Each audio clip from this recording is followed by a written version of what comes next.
Good morning, everybody, and welcome to Wake Up Missoula. I'm your host, Scott Raff, here to usher you in February 21st, 2025. A lot of stuff's happening in and around the world today, but we're going to talk a little bit about things that are happening here in the city of Missoula and beyond. As this week we didn't have our city council meeting, but we did have the Citizens Academy. So I'm going to switch the normal city council to more of a kind of a lesson about just how the city of Missoula's government works. And they get presentations. You get the three branches of the local government between the municipal judges, the city of Missoula council members, and also the administrative staff that go under the pleasure of the mayor, Andrea Davis. So we'll talk a little bit about that with clips. Before, the city also posted closure notices to Mount Jumbo, the mountain with the giant L on it. The big snows in Missoula remain resilient the big snows of the last couple of weeks have reminded Missoula of the 2014 avalanche on the west face of Mount Jumbo, which killed a resident and destroyed or damaged silver homes. Mount Jumbo is closed in the winter.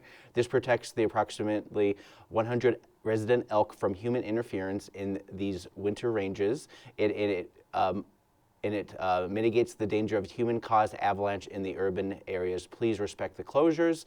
You can also observe the elks from the third floor of the southeast window of the Missoula Public Library. There is no specific avalanche warning at this time, mind you. The city's Parks and Rec staff have Missoula's County Office of Emergency Management working together to monitor snow conditions on Mount Jumbo in consultation with the regional forecast for the West Central Montana Avalanche Center. Weather's getting a little bit warmer out there. The snow might get a little bit more melted. If hazardous snow conditions develop, the county will issue an urban avalanche warning through Smart 911 and traditional news media channels. This warning will notify residents and close all trails on Mount Jumbo until the warning is lifted. And 3 trails remain open year-round, with the Lower L Trail above the Lower Rattlesnake neighborhood, and the U.S. West Trail, which traverses the south face of the mountain, and the Tamarack Trail, which is in the Upper Rattlesnake. So trespassing off the trails or using them when closed can lead to fines up to $500, and you can report these folks to 911. The city of Missoula takes on a soft lands management approach as the city deals with many parcels of open space land. Some have restricted access, while others have marked trails for your convenience and coercion into staying on the beaten path to mitigate erosion.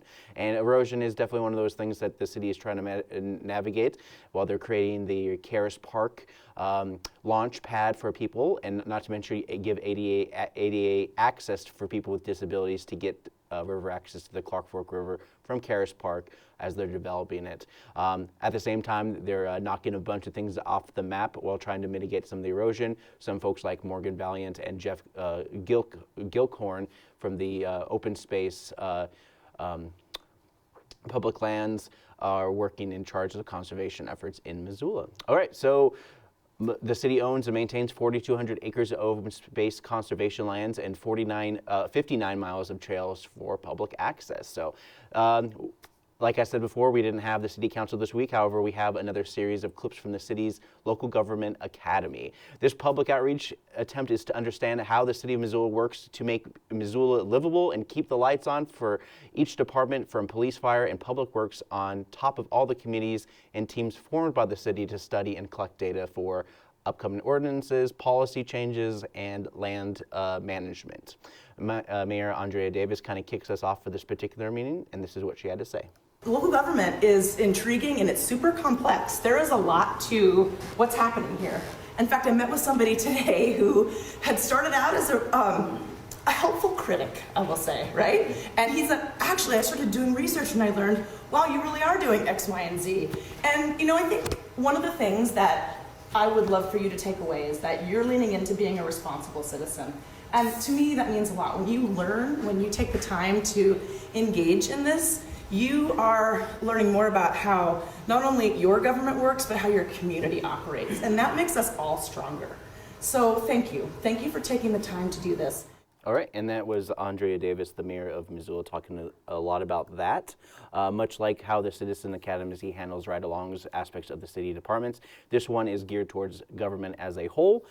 They invited city council members, the judges, and the chief administrative officer, Dale Bickle, kicks off the presentation of the various departments, including the 600 staff underneath the city of Missoula that get hired. We are a charter form of government, which means that Missoula has elected to have self-governing powers, which means in general that that we are allowed to do, that the council can adopt laws and ordinances unless specifically prohibited by state law. We have those, that's what that means is by self-governing. And that self-governing powers were done through the adoption of the charter, which was done by the voters. And you'll see a copy of the charter, which is our Constitution, adopted in 1996 and amended in 2000s and amended 10 years later in 2006. And so under that, and that establishes really the form of government that Missoula has chosen, whether it's the size of the council, the mayor's powers. And a lot of ways, if you really look into how the thing is structured, a lot of times the mayor doesn't have too much power, except they do set the meetings, the budget, and the rules a lot of times. But when it comes to a final decision, city council gets the final votes. Their vote matters, and then the mayor, they have voting power in the event of a tie, which with our city council being 12 members, it's an even number, so you need that odd number in case there is a tie. And also, for example, every 10 years, each community gets a chance to basically charter their own course on how government is run.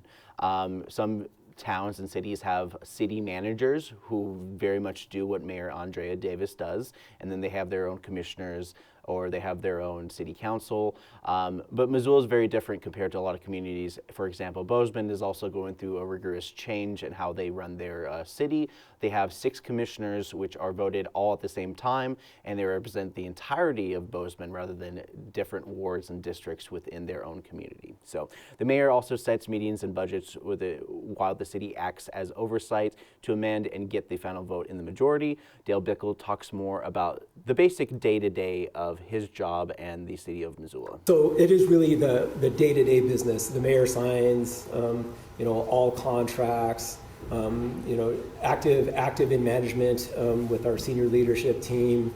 And all of those things are established by resolution and ordinance. So after the charter is adopted, the council has adopted resolutions and ordinances that delegate certain powers to the mayor to be able to exercise those the day-to-day affairs, as they're called under the charter.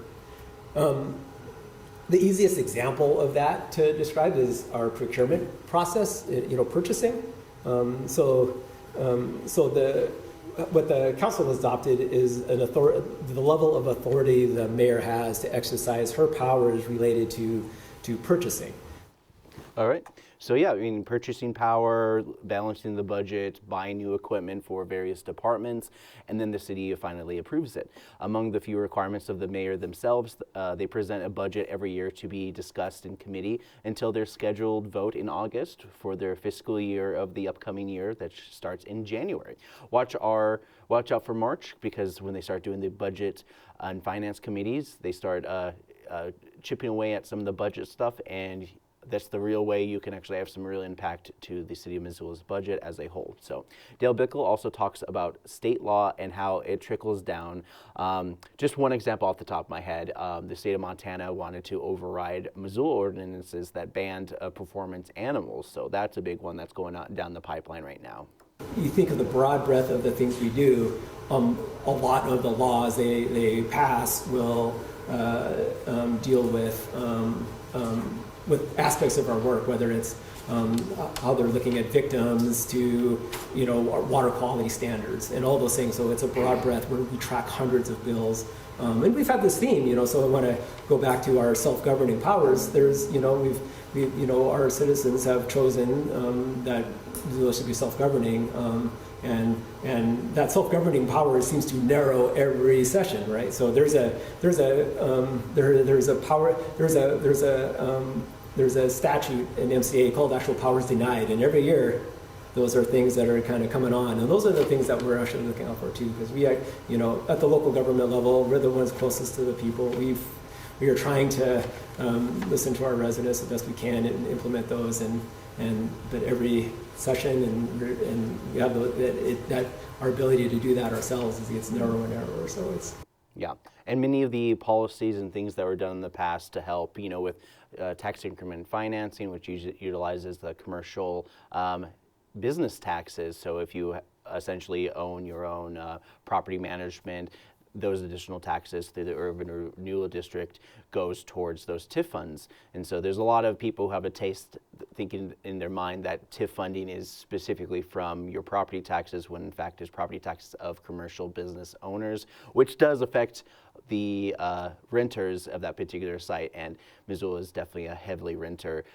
friendly place in the city of Missoula. So while local government autonomy might get smaller, the duties remain intact to make sure Missoulians are being served in their limited capacity. Much like homelessness in Missoula was not originally impacting the general budget, but with some limited funds from the federal level, some of those services got confused within the city limited efforts, which are mostly geared towards creating affordable housing, with Poverello on its own entity in charge of raising funds, with the city of Missoula doing contribution funds through the general fund to many different entities, not just the Poverello Center. Amber Sherrill, as we dive more into city council and their jobs, she talks about how the city creates and enforces ordinance. So ordinances are the laws that are basically made for the city of Missoula, and you're probably going to hear it from her. Here's Amber Sherrill. Pass ordinances, which are basically laws for the city. We pass resolutions, which give us a general direction, like Dale had said, we passed a resolution about asking all the city work that we do to be viewed through a climate lens and to make climate higher on our priority. So we do things along those lines. So we do resolutions, ordinances. Feel free to add in if you want to add in anything.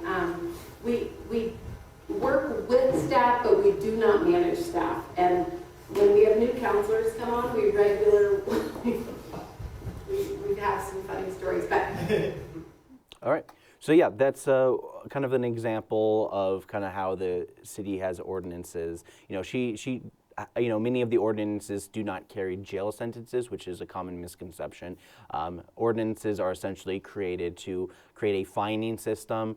So I guess the more recent one would be the homeless fine in parks. So if you're in parks, you can get fines. And then once you get further down into the root of things, we start looking into more of the judicial side of things. Stuff like when, being able to secure funding.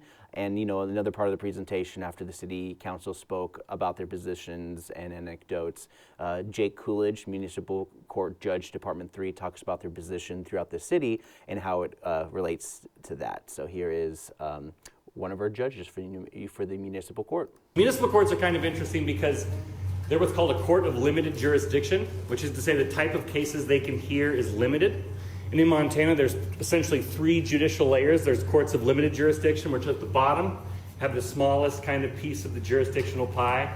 And then there's district courts, which are courts of general jurisdiction, which is to say they hear kind of the broader things, the felonies and the bigger things. And then there's the Supreme Court. So we're kind of at the bottom in that regard. And in terms of our limited jurisdiction, what we hear for the most part are misdemeanor criminal offenses or traffic offenses that happen within the city limits of Missoula. We have jurisdiction over the whole county, but functionally we really only hear the stuff that happens in the city. So this is anything from a speeding ticket all the way up on the more serious end of the spectrum to things like third DUIs, second offense partner, family member assaults, things that are punishable by up to a year in jail. So that's kind of the high end of our jurisdiction. And a part of this particular meeting, and I definitely find very striking, is that this is definitely, if you ever gotten a ticket or a restraining order, these are the people you'll see in Missoula. This is the most representative to the people and their issues as they affect and are affected by the community. And then, in terms of budgeting and how much money that the city allocates for them, Jake talks a little bit more about that. The legislative body, the city council, delegates our budget, and so we have to have our budget approved. Any kind of budget increases would have to be approved by city council. We've not increased our budget the entire time we've been here. We try and be very conscious stewards of our budget and stay within our budgetary constraints. But that is kind of the check and balance that the legislative branch has over us. Dale mentioned that the charter is very quiet to the municipal court, and it is, but it's interesting because the one time you will see it in there is when it references the mayor. It will say that the mayor has supervisory authority over all city employees with the exception of municipal court. All right. And so, you know, with different layers of different systems in place, you know, this is, you know, separated, but also requires judges to have a certain legal degree, which requires hours of public defenders to be qualified to run for the municipal judge. Most of the people you saw in that video are former defense attorneys for the city of Missoula. Jake also goes on to the nuances of being a municipal judge, and this is what he had to say about that. Not all crime is necessarily derivative, certainly misdemeanor crime of rational decision making that needs punished away, but rather kind of more social supports, addictions counseling, mental health counseling, housing, and those kind of things. So we've seen this from the front lines working in the system for years. And so a lot of what our policy is directed at is addressing some of the larger, what are called criminogenic factors, the things in people's lives that lead them to violate the law. And so we have a lot of programs that are really focused on what we believe address those issues and decrease recidivism. Yep. And, you know, the whole idea is just like you go to, you know, municipal court for one thing or another, and they give you deferred sentencings and those kind of things to be like, hey, you know, there's definitely some issues with you drinking and driving. Here are some of the support, some organizations. Also, there's pathways for people to be like, okay, so this is going to be required of you. You seem to be a habitual abuser of the DUI, so therefore we're going to put a mandatory sentence of you essentially attending these classes, proving that you're going to be able to do that to get your license back. So the whole idea is that they hold the power to the ability to take your license away to be able to drive, and then from there they can basically make a lot of make you jump through a lot of hoops just to be able to get those things back. And not to mention, of course, there's the time related to that. So there's a lot of things that they try to do to help improve some of those bad behaviors in some people. So Judge Jennifer Stino talks about traffic court for those who have suspended license and some of those hoops that people have to jump through. So driving while suspended is a huge issue here in Montana and Missoula. And so briefly what that is people, if they have their license suspended, it could be a variety of reasons. It could be because they failed to appear at a court appearance somewhere else, or they failed to complete a compliance issue of some sort, or it could be child support issues, or there's a whole host of reasons why someone's license is suspended. Once, though, it's super easy to get your license suspended, it's very difficult to get it unsuspended. So the barriers that people have to go through in terms of calling the DMV, getting placed on hold for hours and hours, or figuring out where their holds are all throughout the state. So that's a challenge for people. So we've created a traffic court where we have a traffic court team. Somebody gets, they appear on the ticket for their suspended sentence, or their driving while suspended charge. They get diverted from the criminal or regular kind of docket, and they work with our traffic court team. They create a reinstatement plan, and they really just walk them through piece by piece, hold by hold, to get their license lifted. If you got an idea of what she was talking about, you can essentially kind of should be surprised that because of the over amount of volume of people getting the license taken away for one thing or another, is that they've devoted a conservative amount of resources to create that traffic court just to deal with that. Montana is a drinking culture. DUI is on the rise in this and other communities. I mean, the fact that Missoula has its own traffic court should tell you enough about this situation. Judge Eli Parker, the third judge, spoke about the increase in jail populations, and this is what he has to say just in terms of the criminal justice system as a whole in Missoula. We were all former public defenders. Prior to getting elected, I did the involuntary commitments for the public defender for about 10 years. And around 2017, I saw something change. My caseload started to explode more and more. And this was at the same time that across the state, funding for case management dried up.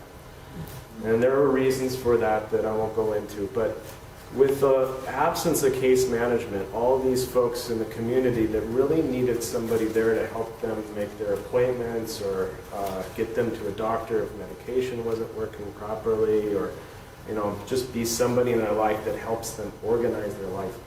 that presence was gone, and it led to more and more involuntary commitments, and some of those were leading to more and more involvement in the criminal justice system. All right.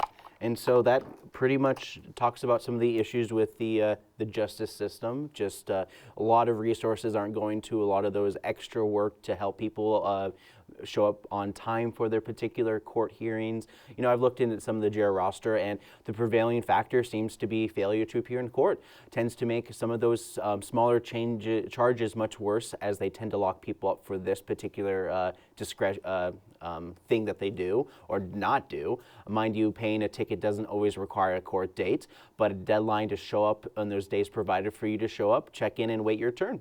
So if you get a glimpse of how the city kind of operates and runs, you can watch this. It's the Citizens. It's not necessarily Citizens Academy, but it's the Local Government Academy, and it is all available on our YouTube page at MCAT TV Missoula. And yeah, so you can't miss it. It's a great opportunity just to kind of take, and you know, it's a pretty robust system of governments to keep the peace. Otherwise, there won't be quiet in our sleepy little city of Missoula. And so that concludes my city council report. Up next, we have some promos I'm going to show you guys, and when I come back, we're going to talk about some movies. Robots fighting the evil Skellymen. You never steal our Bubble Hill, Skellymen. I will take over the Bubble Hills. Go Robots! MCAT Animation Drop-In Workshops every Saturday from 1 to 3 p.m. located in the Missoula Public Library, 455 East Main Street. I'll get you next time, Robots. Next time! Go Robots!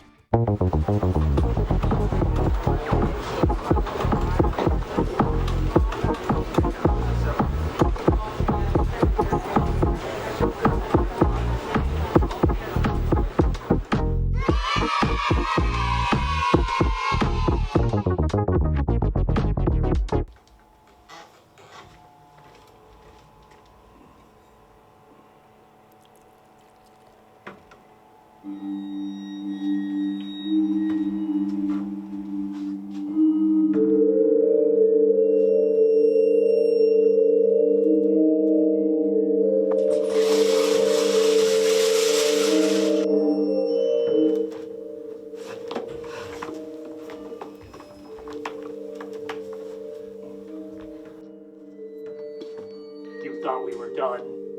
Meow. Did you? We aren't done making great community content yet. TV may be dead, but MCAT isn't. Here at MCAT, you can make your own short films, podcasts, animations, or shows. Here, the only limit is your imagination.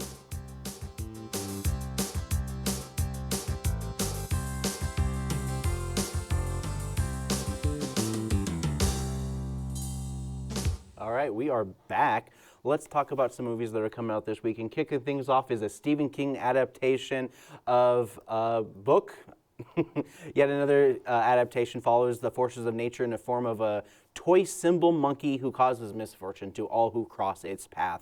Essentially follows the tropes of brothers who go home to their small town and unlock the nightmare that they endured as kids on a bunch of town folk. Rule number 1, leave town and never come back.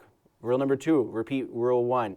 However, I'm sure people who die have their own final destination type of film, but with the powers of Stephen King behind it, it would be great and bad, or great and great. Most likely this will be pats on the back for horror fans in all the right ways. Then we have The Cleaner.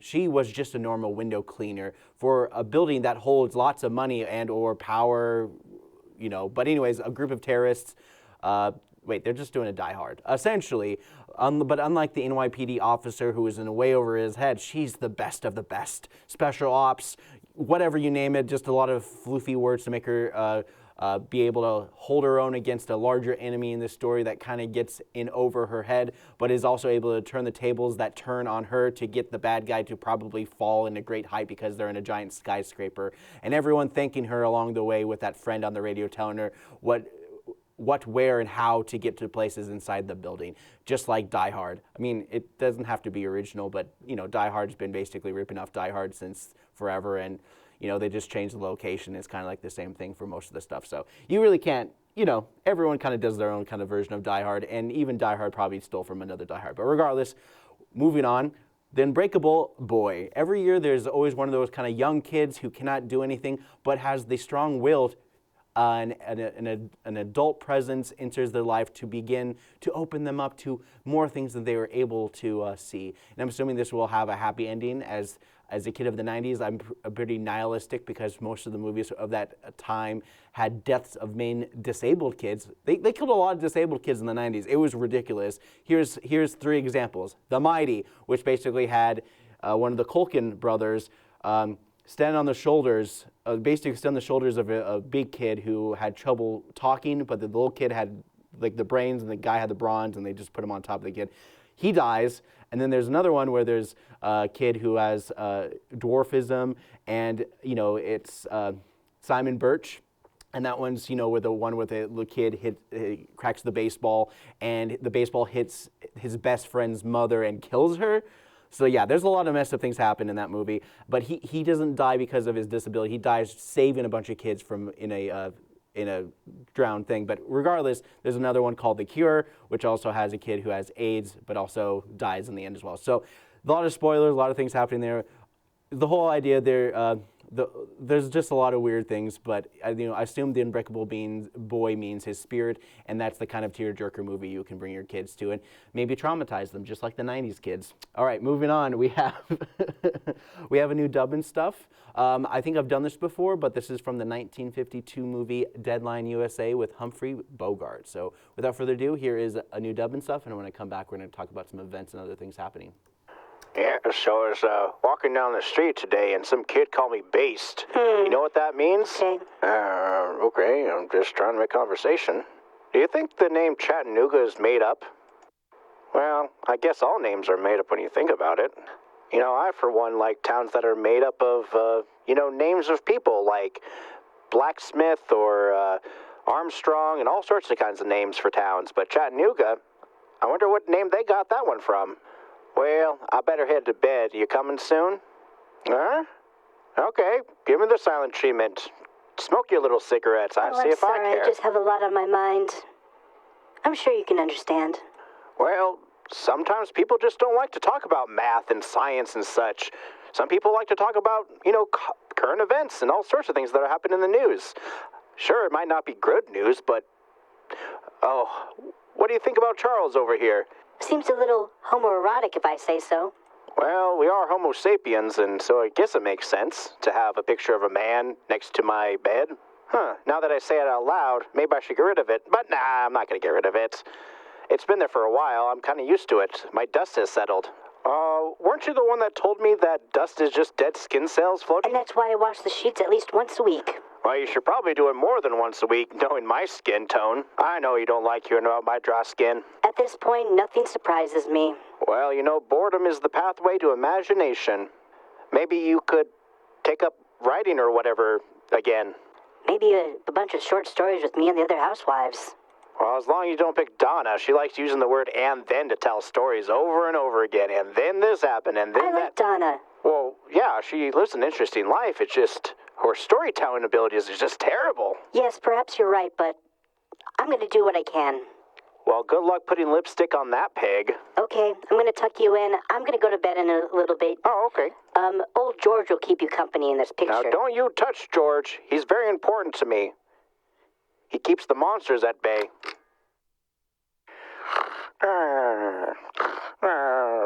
George, what are you doing with that shotgun? Oh, no, George, no. Oh, no. Oh, wait, I have a shotgun, too.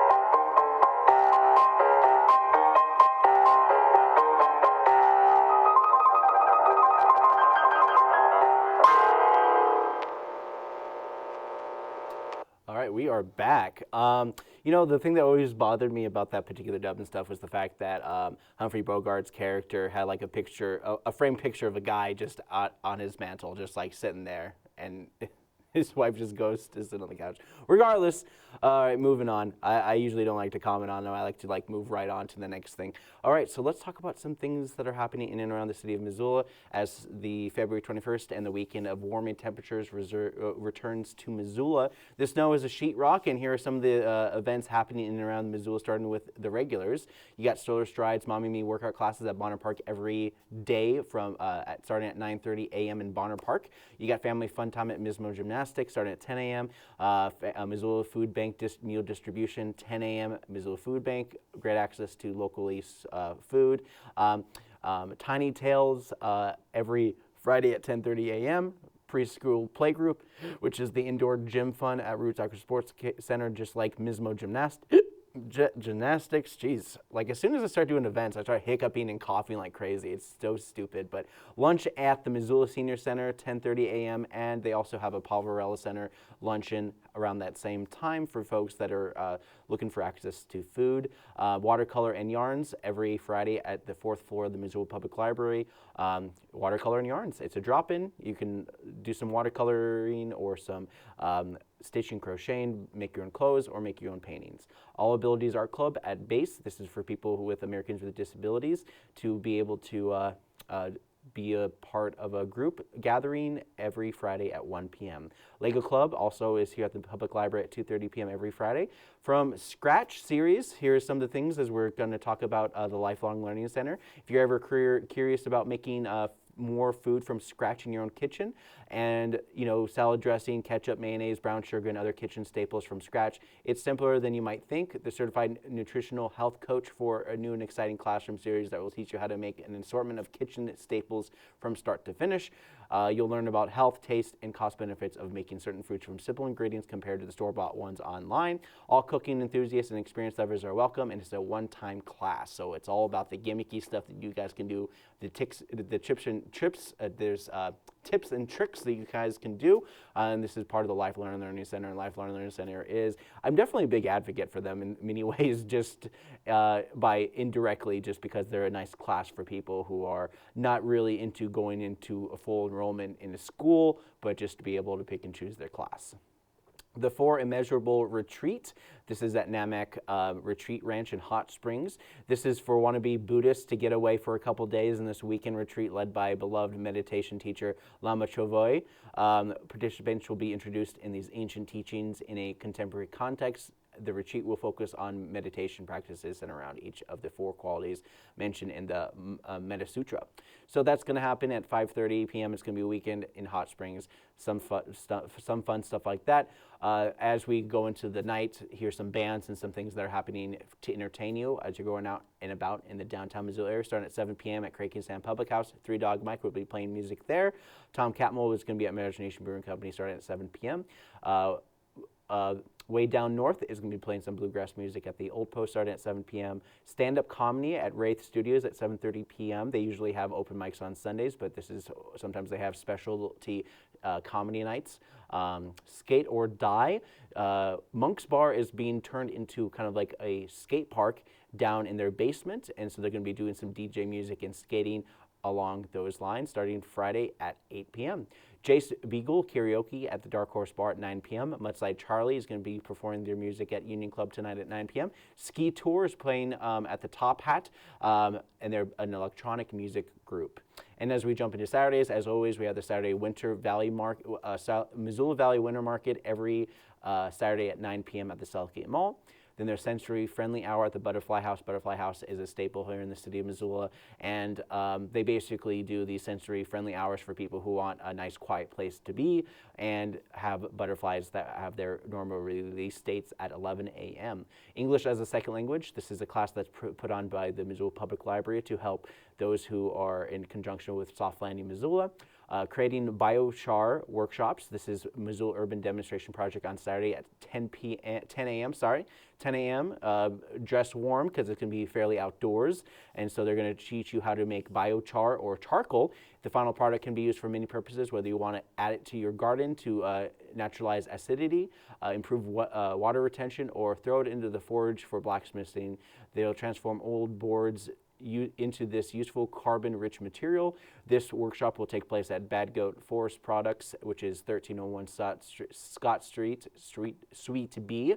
Mark Vader, Mir, will take you through the process and show you how to use charcoal kiln, dress for the weather, and get ready to jump into the process. So also, Missoula Senior Center is doing line dancing at 10 a.m. on Saturday. Makerspace walk-in hours is going to start at 10 a.m. Do some 3D printing, laser scanning, all sorts of fun stuff like that. Laser engraving. I always forget the word engraving, but yeah, you can laser engrave wood, crystals, and more. So story time at 10:30 a.m. This is every Saturday at the Missoula Public Library. And unlike Tiny Tales, this is a little bit more geared towards storytelling, while Tiny Tales, it has activity attached to it. Snow Joke Half Marathon, Sealy Lake Elementary School, and this is the 46th edition of the iconic Western Montana winter tradition. They're asking you to challenge yourself in 13.1 blazing fast, freezing cold miles. So this is a half marathon in the snow. Winter Storytelling at Travelers Rest State Park at 11 a.m. It's the Big Sky Documentary Film Festival this week and the premiere venue for the nonfiction films in the American West. The upcoming festival will take place until the 23rd, so Sunday will be wrapping up. So if you haven't been downtown, seen a lot of people by the Wilma, Zootown Arts, even the Missoula Public Library has been hosting doc shops. And Missoula Art Museum is doing a multi-age workshop featuring Jason Elliott Clark, and this is from 11 a.m. to 12:30 p.m. for a hands-on workshop led by the exhibiting artist Jason. This free all-age workshop invites participants to explore drawing and stencil printmaking to create two-dimensional artworks in a fun and supportive environment. Workshop, terrariums, and fairy gardens. Curious Nursery is doing workshops to build your own fairy garden or terrarium. Cost of attendance includes your choice of terrarium or fairy base, 3 plants, and an array of decorative materials. Give them a call, and they usually do these a weekly basis, so always check out for those kind of workshops happening in the future. Special Olympics, Montana Grizz Dip Polar Plunge. We've had really cold temperatures, and as we're getting a little bit warmer this weekend, we're going to torture ourselves even further to take the plunge, gather friends, family, and colleagues and run, jump, crawl in the icy waters across Montana to make a big splash for the Special Olympics. They provide life-changing opportunities for athletes with intellectual disabilities. They offer sports training, competitions, health screenings, and leadership opportunities to promote inclusion for athletes both on and off the field. So as that's happening, MCAT has a regular Saturday drop-ins every Saturday from 1 to 3 p.m. Kids get to do stop animation, movie making, just a great way to get connected to MCAT, and just a nice start for being a producer. Also, we're also promoting our Spring Flicks Camp. So if you have a kid between the ages of 8 and 14, Spring Break is our camp week. We still have plenty of openings there, and so you guys can enjoy that and be a part of that. So Winter Brew Fest, as all this is happening, Karis Park always has some kind of brew fest going on, and this is their Winter Brew Fest, where you get a little taste of out to lunch, but cold and more alcohol than available for that time of day. And then as we jump into the night events, we got Bubblegum Night Market at Elks Lodge. It's like a fashion clothing sale. It's kind of like a pop-up sale. Unclear what they're kind of doing beyond that. I saw the poster, but beyond that, it's just like a poster. They got a venue, and they invited a bunch of people to do this thing. So it didn't seem like there was much going on, but Elks Lodge is trying to kind of reboot themselves in a lot of ways, so I'm seeing a lot more events from the Elks Lodge. So check that out. Ben Larson playing some folk music at Imagination Brew Company at 7 p.m. on Saturday. Paper Flowers Remembering Fleetwood Mac is going to be doing a cover band rock music at Monk starting at 7 p.m. Northern Lights at the Jack Saloon is going to be performing at 7 p.m. And then as always, we got karaoke at Westside Lanes at 9 p.m. Salsa Nights at Eagles Lodge. Karaoke at Dark Horse. Jackson Holt is going to be performing at the Union Club at 9 p.m. on Saturday, and wrapping up your Saturday with Chris Moon at the Badlander doing some DJ music. And then on Sunday, you got that Scandinavian pancake breakfast. This is across from the Humane Society of Missoula, so they're doing their own Sons of Norway, Nordic Pines, is going to be doing their Scandinavian pancake breakfast starting at 9 a.m. on Sunday. Then Finn and Porter doing their jazz and brunch weekly thing at 11:30 a.m. The Get Lit at the Missoula Public Library. This is a health literacy class to learn about strategies for preventing and overcoming persistent pain, increasing movement, and having fun. This is a 25-minute talk about pain and evidence-informed pain management, followed by an optimal 25-minute walk. Times are approximate, and participants are welcome to walk as much or as little as they like. No registration required. There's a drop-in every Sunday at 1 p.m. Drop-in basketball and volleyball at the City Life Gym. Basketball starts at 3 p.m., volleyball at 5 p.m. And then we got String Orchestra of the Rockies. They're doing their 40th anniversary season. And so they're doing the Orchestra of the Roxy and Next Gen Musicians. The premier conductorless string orchestra welcomes 16 of Montana's best student musicians to the stage of their third concert at the Montana Recital Hall at the University of Montana, starting at 4 p.m. on Sunday. Free Cycles is also doing free sessions with the group Meow Mix, starting at 5 p.m. on Sunday, and then Draftworks Winter Jazz Season continues at 6 p.m. at Draftworks. And then we got Open Mic Comedy at VFW at 8 p.m. on Sunday. And then you got karaoke some more on Sunday at the Sunrise Saloon. And so there's other things that are happening this weekend. I'm going to dive into some more news things that are happening. And as essentially, the Republicans have a death grip on the state legislature in the state of Montana. Some are causing some divisions among the ranks. Hard lines being blurred as Medicaid expansion was put on the floor. You hear about that in the federal as they're looking to cut a lot of those excess funding while also trying to mitigate the higher demands, especially some of those departments that highly affect the VA. The late night floor this week, coincidentally on President's Day this past week, also came after the legislature primary bill to renew Medicaid expansion. House Bill 245 narrowly passed Senate committee by a 6-5 tally Monday. The deciding vote came to the Senate Majority Leader, Tom McGilvery from Billings, who opened the 2025 session warning against Medicaid spending and adding to the national debt. The sponsor of the Medicaid expansion bill from Great Falls told Montana Free Press that he wasn't sure that the majority leader to vote in favor of the bill wasn't sure why he did it. That's when the 9 Republicans sided with the chamber's Democrats to dismantle committee appointments they considered punitive. Days later, committee Republican leaders launched an investigation into the face of the GOP faction of the coalition.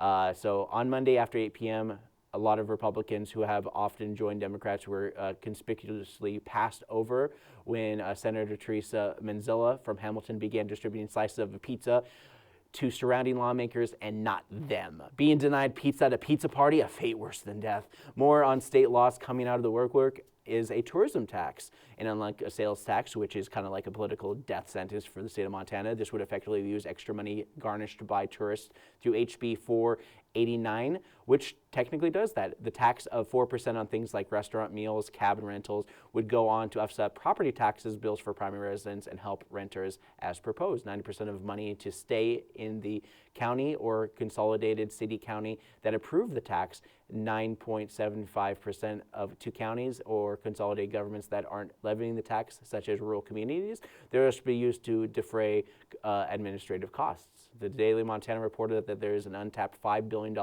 and this bill requires 25 to 75% of the credit to be distributed to the renters of Montana as determined by the local government. And a presentation about the bill said local government will determine how to administration there's restrictions. So Missoula's tried to get some of the things like this going on 2 years ago, but when able to sway the majority on this because this is before those property taxes really hit us, on top of the fact that city county made a local gas tax that would go towards would have done this in regards of roads and emergency response to the additional part-time people coming in and out of the state of Missoula. And so as we kind of reiterate more about that, I remember them talking a little bit about how we get roughly 3.5 million tourists that come through the city of Missoula every day using our services, using our roads and everything like that. And so they wanted to use the logic of being like, oh, we should have extra taxes during these high peak times to deal with the impact of all these people coming through our city and using all our services. So as we go further down the rabbit hole, House Bill 155 and House Bill 231 are the current bill aimed at property tax reduction and addressing values and their impact to the base, not to mention a lot of bills to deal with the income taxes, reducing that and try to use that as a primary source to kind of regenerate and re-navigate how tax revenue is collected and alleviating some of those property taxes. While tax revenue is being put under a microscope, a new law could change how we prosecute based on probable cause. So this is another thing for the Montana Free Press, as well as HB 460 aims to amend Article 2 of the Montana Constitution to allow processes in which grand juries may be called by the electors of any county in the state. So essentially what this means is that you can, it's kind of like a public, there's public prosecutors that work for the leisure of the state, but in a way, the public prosecutors could essentially be used more in a more frequent manner, in which any person can call a grand jury. But if the prosecutor feels as though that this isn't really worth their time, they can get in trouble for not proceeding with this stuff. So according to the bill, a Montana grand jury only investigates possible criminal activity and hands down an indictment if probable cause exists. The bill doesn't state under the conditions a citizen grand jury can be convened or for what crimes. Missoula Current reports that if a county prosecutor doesn't take the case, then they could be indicted for obstruction of justice. This would effectively turn public prosecutors into witch hunters, and much like public defenders exist for people who cannot afford an attorney, this could turn into some kind of people's court beyond the scope of small claims court, and misdemeanor tends to settle without a grand jury. Speaking of trial, Montana's Attorney General Austin Knudsen faced 41 findings of professional conduct violations stemming from a period of 2021 when the AG refused to comply with the Supreme Court order and disparaged justices. This is the October 23rd, 2024, the Commission on Practice recommended to the Montana Supreme Court that Knudsen's license to practice law be suspended for 3 months for actions committed by himself or the Department of Justice attorneys who he was supervising, finding that he undermined public trust in the legal system by refusing to comply with the Montana Supreme Court and order and disparaging justices. So part of this also includes the September 27th former Montana Highway Patrol Colonel Steve Lavin filed suit against Knudsen, claiming that he had been coerced into resigning in March of 2024. So when a political figure coerces a state, federal, potentially government employee into quitting, that is very sketchy at best. So, but when you have it at a higher level, Donald Trump, you have those kind of things where the Supreme Court can't really do much about it because they argued in favor during the Biden administration that essentially whatever the president does is the law. Yeah, it's very what Nixon said to the Frost-Nixon interview. Citizens and state trail crews are depending on many different sources, and this last Wednesday, 300 plus people came to Helena to protest public lands and a new bill that's essentially going to change federal lands to more state lands. And this is just one of those things, citizens and state trail crews depend on 4 different sources of funding. But a big part of this was the fact that over 300 U.S. Forest Service jobs were lost just the last couple weeks. Senate Bill 307, which will be heard on committee next week, will eliminate the marijuana tax money that are allocated for trails, recreation, and non-game wildlife. Montana's approved a ballot initiative 190 in November 2020, which say that 20% of recreational marijuana tax would go towards conservation. So they want to be able to use a lot of that money. But more bills are aiming to copy and paste many land management proposals from what the Missoula Current stated was from Utah, which essentially means transfer of land from federal to state. And unfortunately, state funding for Montana would not be the same level as federal funding to be able to serve the same kind of capacity for these public lands. So a lot of this would go towards the Bureau of Land Management for the state of Montana that might not be up for the task. Public lands is something Montana is known for as one of the many places in the U.S. where essentially a person, all they got to get is a hunting license and they can pretty much go to public lands and shoot that elk if they want to. Lots of things are happening in the state, and frankly, with all the booming influx of people looking to migrate and settle for various reasons, many of those 300 plus protesters came to Helena this week of fear of losing those public lands one bill at a time.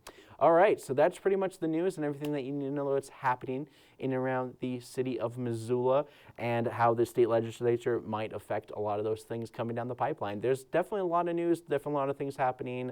Every other day I'm getting notifications from AP or NPR about how the administration, the federal administration, makes cuts. Everything's starting to trickle down. A lot of people are getting really frustrated about how things are moving forward, just rubbing a lot of people the wrong way, firing a lot of people. So a lot of people are definitely feeling a little bit of the crunch in the last month or so. And so, I just want to say, I hope you guys have a good weekend. Take care of yourself. It's warming out there. Take that polar plunge that's happening this weekend as well. Put some excitement into your life beyond just like the government and a lot of things that are just like, ugh, this seems terrible. But regardless of that, enjoy your weekend. And for Wake Up Missoula, I'm Scott Ramph.